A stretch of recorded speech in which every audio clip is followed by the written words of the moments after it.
하나, 둘, 셋, 넷, 일곱, 여덟, 28, 29. 여우야, 내 소원을 들어줘. 영원히 함께 있게 해줘. একটি আর্ট স্কুলে বেলে ক্লাস চলছে। সেখানে মুভির প্রধান চরিত্র সোহি এবং জিসাংকে দেখি। জিনসাং পানি পান করার সময় সোহি জিনসাংকে কনসার্টের টিকিট দেখায়। জিনসাং তা দেখে খুশি হয়। সোহি ক্লাস ফাঁকি দিতে তাকে ইশারা দেয়। তারা ক্লাস ফাঁকি দিয়ে যেতে থাকে। তখন তাদের টিচার দেখে ফেলে। তা দেখে তারা পালায়। স্কুলের বেসমেন্টে একজন মেয়েকে দেখা যায় যার নাম হাইজু। সে একজন ভাস্কর শিল্পী। তাকে দেখে বোঝা যায় তার মানসিক সমস্যা আছে। সে নিজেকে শুভ জন্মদিন বলে এবং কেক খায়।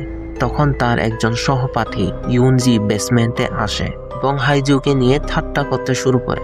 ইউনজি দেখে হাইজু ভাস্কর্য প্রতিযোগিতার জন্য ইচ্ছে পূরণের সিঁড়ি বানায়। সোহি এবং জিনসাং মেয়েদের হোস্টেলের গেট পার করে ভিতরে প্রবেশ করে। জিনসাং হোস্টেলে থাকে। তারা ইচ্ছে পূরণের সিঁড়ি নিয়ে কথা বলে। তারা কথা বলাবলি করে, যদি 29 সিঁড়ি পার হও তাহলে তোমার যে কোনো ইচ্ছে পূরণ হবে। কিন্তু ধাপ আছে 28টি। আসলে 28টি ধাপ আছে, কিন্তু যদি রাত্রে গভীর ইচ্ছায় গুনে গুনে সিঁড়ি বেয়ে উপরে উঠে তখন 29টা সিঁড়ি হয়ে যায়। এমন সময় সোহির মার কল আসে। জিনসাং গুনতে গুনতে সিঁড়ি উঠে, কিন্তু সেখানে 28টা সিঁড়ি থাকে। জিনসাং সোহিকে টিকেটের জন্য ধন্যবাদ জানায়। সোহিও জিনসাংকে বিদায় জানায়। পরের দিন ক্লাসে সোহি আর জিনসাং কথা বলে। তাদের কথা বলার সময় সোহি হাইজুকে দেখে। সে হাইজুর সাথে কথা বলতে যায়। তুমি কি কাউকে খুঁজছো? হাইজু বলে, আমার জিম ক্লাস আছে। সোহি বলে, আমার জিমের কাপড়টা নিয়ে যাও। জিম ক্লাসের সময় সবাই হাইজুকে নিয়ে ঠাট্টা করছে, কারণ সোহির কাপড়টা তার জন্য টাইট ছিল। বেলে ক্লাসের সময় টিচার জিনসাংকে বকা দিচ্ছিল, কারণ সে জানতে পারে জিনসাং ক্লাস ফাঁকি দিয়ে কনসার্টে যায়। টিচার বলে, আমি তোমাকে খুব প্রশংসা করি বলে তুমি আমার মাথার উপর উঠছো। সোহি টিচারকে বলে, জিনসাং যেতে চায়নি, আমি তাকে জোর করে নিয়ে গিয়েছিলাম। এত বোকা খেয়ে জিনসাংয়ের চোখে পানি আসে। রাতে ঘুমার সময় জিনসাংয়ের জানলা হতে আওয়াজ বের হয়। একটি হাত তার জানলাতে বাড়ি মারছে। জিনসাং চেতন পায়। রাতের অন্ধকারে তার জানলা কেউ খুলছে দেখে সে ভয়ে বিছানা থেকে পড়ে যায়। সোহি জানলার দিকে ঢুকে জিনসাংকে ডাকে।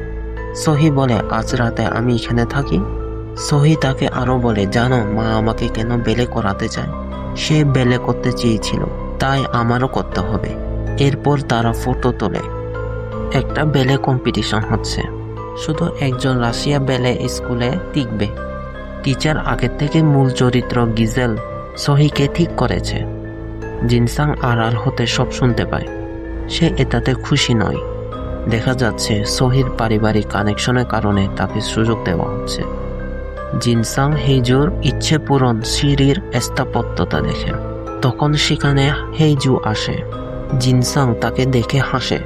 হেইজু বলে, কি হয়েছে? জিনসাং বলে, তোমার অনেক ওজন কমে গেছে, তোমাকে সুন্দর লাগছে। আর তাকে জিজ্ঞেস করে, এই স্থাপত্য তুমি বানিয়েছ? এটা আমাদের হোস্টেলের সামনের সিঁড়ি না? হেইজু বলে, এটা তোমার যে কোনো ইচ্ছা পূরণ করবে। জিনসাং বলে, তুমি এটা বিশ্বাস করো? হেইজু বলে, আমার ওজন কমার জন্য আমি সেখানে গিয়ে উইশ করেছিলাম। জিনসাং এই শুনে অবাক হয়ে তাকিয়ে থাকে। সোহি তার জুতা খুঁজে পায় না। সে জিনসাং তার ধার নেই। তার ডান্স দেখে সবাই তাকিয়ে থাকে। টিচার সবাইকে কম্পিটিশনের কথা বলে। স্কুলের শেষে জিনসাং টিচারের সাথে কথা বলে। টিচারের কথা শুনে বোঝা যায় সব আগের থেকে নির্বাচন করা হয়েছে। জিনসাং খারাপ মনে বসে আছে। সোহি তার সাথে কথা বলে, কিন্তু জিনসাং তাকে ইগনোর করে আর চলে যায়। জিনসাং ইচ্ছে পূরণের সিঁড়ি চড়তে থাকে। সে চোখ বন্ধ করে গুনতে গুনতে 29তম সিঁড়িতে পৌঁছে যায়।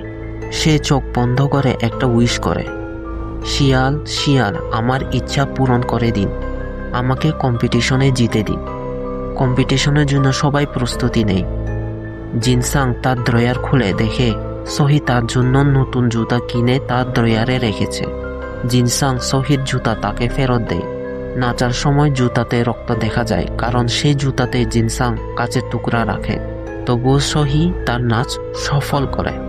সহির নাচ দেখে জিনসাং ছাড়া সবাই হাততালি মারে। কম্পিটিশনের পর সহি জিনসাংকে ডাকে, কিন্তু সে সাড়া দেয় না। সহি তাকে জিজ্ঞেস করে কি হয়েছে। জিনসাং বলে, আমাকে একলা ছেড়ে দাও। সহি বলে, কম্পিটিশনের জন্য? জিনসাং বলে, আমি তোমাকে ঘৃণা করি। সহি তার পিছন থেকে তাকে জড়িয়ে ধরে আর বলে, আমার শুধু তোমাকেই চাই। জিনসাং বলে, আমাকে ছাড়ো। আর তার হাত সরাতে গিয়ে সহি সিঁড়ি থেকে পড়ে যায় আর অজ্ঞান হয়। এরপর আমরা দেখি জিনসাং কম্পিটিশন জিতে যায়। সে হসপিটালে আসে সহিকে দেখতে। সেখানে সহি তার মার উপর চিল্লায়। সহি বলে, আমার কিছু যায় আসে না যদি আমি বেলে করতে পারি বা না পারি। তা শুনে জিনসাং চলে যায়। সহির মা কাঁদতে থাকে। সহি তার মাকে বলে না কাঁদতে এবং তাকে সরি বলে। জিনসাং সহির সাথে দেখা করার জন্য তার কাছে আসে এবং তার সাথে কথা বলার চেষ্টা করে, কিন্তু সহি কিছুই বলে না। জিনসাং তার জন্য আনা ফুল রাখে আর চলে যায়। তার এই আচরণ সহিকে খুব দুঃখ দেয়। জিনসাং তার অপরাধ বোঝে আর কাঁদে। সে রাতে ঘুম যাওয়ার সময় কেউ তাকে ডাকে। এতে তার ঘুম ভাঙে। সে সহিকে দেখতে পায়। সহি বলে, তুমি তোমার ছাতা রেখে এসেছ, তাই তোমার চিন্তা হলো। সহি আরো বলে, তোমাকে বৃষ্টিতে এভাবে যেতে দেওয়ার জন্য আমাকে ক্ষমা করিও। জিনসাং তাকে জিজ্ঞেস করে, তুমি এখানে কিভাবে এসেছ? তোমার পা ঠিক আছে? আমি 3 ঘন্টা হসপিটালে অপেক্ষা করেছিলাম, কিন্তু মনে করেছিলাম তুমি আবার আমার সাথে দেখা করতে চাইবে না। সহি তাকে অভিনন্দন জানায়। এটা শুনে জিনসাং কাঁদতে থাকে। সহি তাকে জড়িয়ে ধরে আর বলে, আমি শুধু তোমাকেই চাই। সকালে উঠে দেখে সহি নেই। জিনসাং মনে করলো সে জানালা দিয়ে চলে গেছে। জিনসাং স্কুলে যায়। সে সবাইকে হাই বলে, কিন্তু কেউ তাকে উত্তর দেয় না, উল্টো তাকে উপেক্ষা করে। একজন ক্লাসমেট তাকে বলে সহি মারা গেছে। এটা শুনে সে শক হয়ে অজ্ঞান হয়। সহি আত্মহত্যা করে। জিনসাং চেতন পায়। টিচার তার অবস্থা জানতে আসে। জিনসাং টিচারকে বলে, সহি কাল রাতে তার রুমে আসছিল, আমরা একসাথে ঘুম যাই। এটা শুনে টিচার অবাক হন। সহির ছবি নিয়ে সব শিক্ষার্থীরা তাকে বিদায় জানায়। এটা দেখে হেইজু দুঃখ পায়। রাতে হোস্টেলের ইনচার্জ জিনসাংকে রুম বদলানোর জন্য বলে আর বলে, টিচারদের মতে এতে তোমারই ভালো হবে। জিনসাং হেইজুর সাথে রুম বদলায়। হেইজু তার জিনিস আনার সময় পড়ে যায়। তার কাছে কিছু ওষুধ পাওয়া যায়। হেইজু তার জিনিস নিয়ে চলে যায়। হেইজু একটা বাক্স বের করে। সেখানে এক জোড়া জুতা ধরে সে কাঁদে। সেটা শহীদ জুতা। তখন ইউনজি তাকে দেখছিল। পরের দিন ইউনজি শহীদ জুতা আর তার কিছু ছবি ক্লাসে নিয়ে আসে। হেইজু তা দেখে সেগুলো গোছাতে থাকে। হেইজু সেগুলো সংরক্ষণ করে রাখছিল। সবাই তাকে ঠাট্টা করে। এতে হেইজু রেগে যায় আর আরেকটুর জন্য একটা চেয়ার ইউনজিকে মেরে দিত। দুপুরে খাবার খাওয়ার সময় সবাই হেইজুকে ঠাট্টা করে। কেউ একজন বাথরুম খুলে দেখে যে হেইজু সেখানে বেহুশ হয়ে পড়ে আছে। এরপর হেইজু ইচ্ছে পূরণ সিঁড়িতে উঠে। সে সহিকে ফিরে আনার জন্য একটা উইশ করে। পরের দিন ক্লাসরুমে টিচার জিনসাংকে অভিনন্দন জানায় রাশিয়া বেলে স্কুলে টিকার জন্য, কিন্তু এতে কেউ খুশি হয় না। টিচার সবাইকে হাততালি দিতে বলে, কিন্তু কেউ হাততালি দেয় না। স্কুল শেষে বৃষ্টি হচ্ছিল। ছাতা না থাকার কারণে হেইজু যেতে পারে না। সে স্কুলের ভেতরে যায়। সেখানে সে কিছু অনুভব করে। সেখানে একটা লাল ছাতা রাখা আছে। হেইজু ছাতাতেই নেই।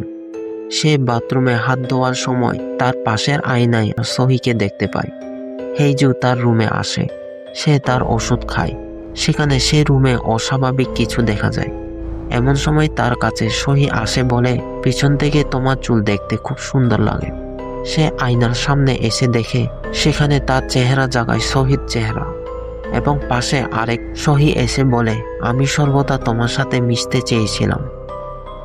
জিনসাং একজনকে বেলে শিখাচ্ছে। সে গান চালাতে যাওয়ায় টেপ রেকর্ডারটি চলে না। সে যে মেয়েটিকে শিখাচ্ছিল সে বলে, চলো শেষ করি। তারপর তারা বাথরুমে স্নান করার সময় সেখানে লাইট বন্ধ হয়ে যায়।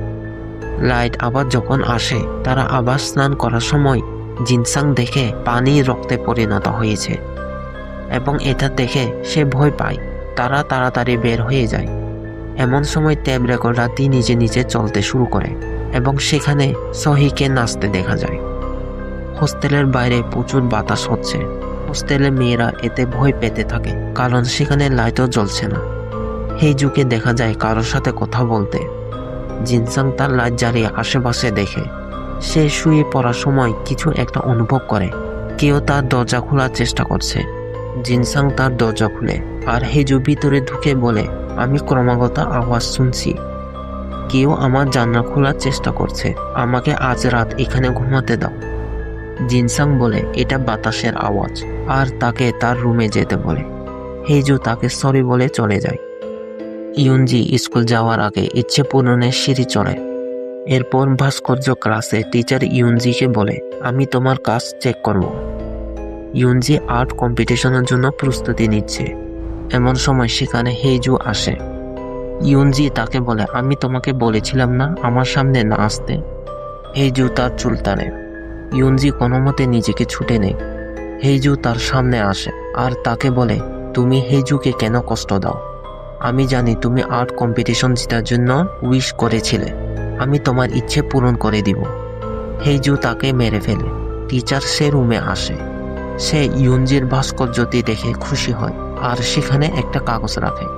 সে কাগজে লেখা আছে, ইউনজি তুমি সেরা। কিন্তু সেটা ভাস্কর্য ছিল না, সেটা ছিল ইউনজির মৃত ভাস্কর্য। এরপর হেইজুকে একা একা কথা বলতে দেখি, আমি তোমাকে কখনো ছেড়ে যাব না। জিনসাং হোস্টেলে আসে। তার জন্য রাশিয়া হতে একটা চিঠি আসে, কিন্তু ভেতরে কিছু ছিল না।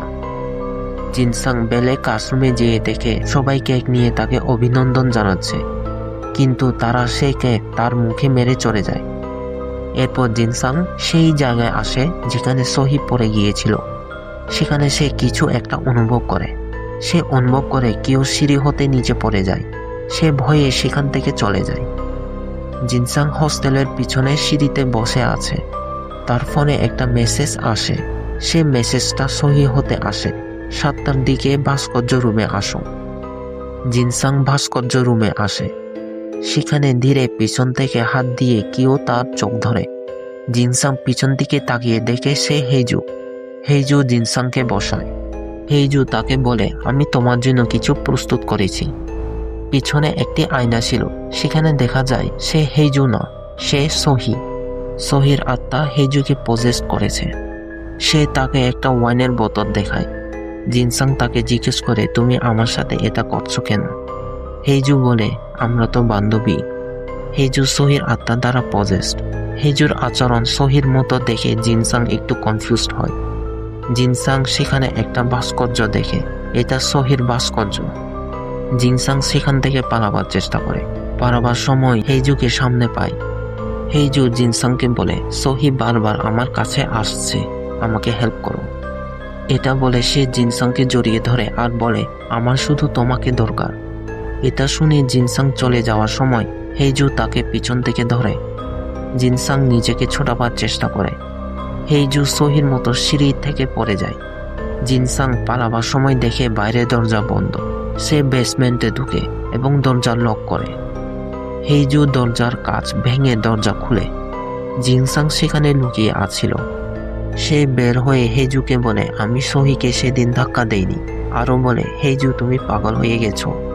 হেইজু যে সহির আত্মা দ্বারা পজেস্ট, সে জিনসাংকে বলে, তুমি আমাকে হেইজুর সাথে কেন তুলনা করছো? জিনসাং তাকে বলে, আমাকে দয়া করে ছেড়ে দাও। হেইজু বলে, তুমি আমাকে চিনতে পারছো না? আমি সহি। জিনসাং পালাবার চেষ্টা করায় হেইজু তাকে বলে, যদি তুমি যাও আমাদের মধ্যে সব শেষ।